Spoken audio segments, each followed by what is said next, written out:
with you every single day until things change. You have our commitment on that. A few years ago, I had a young man working in my office as an intern from Ukraine. His name was Yevgeny. I sent him a note last night to see if he was okay.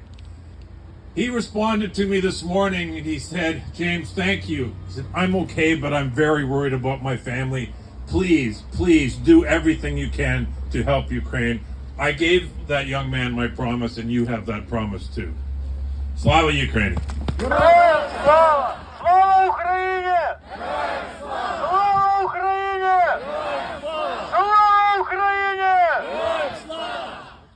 Dobry day. Thank you, James. Thank you, Yvonne. Thank you to everyone who's gathered here today.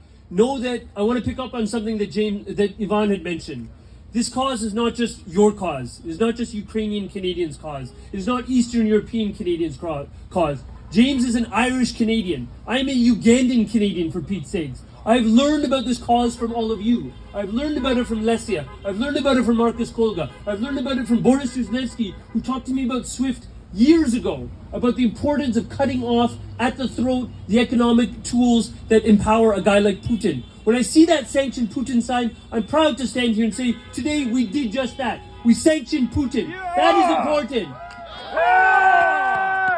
But know that the more that you talk to guys like me, guys like James, guys like Yvonne, women like Melissa, the more we retain and the more we advocate. There are next steps to come. We have to deal with the disinformation that Marcus has been talking to me about for more than 7 or 8 years. And how do we start with that? We deal with Russia today.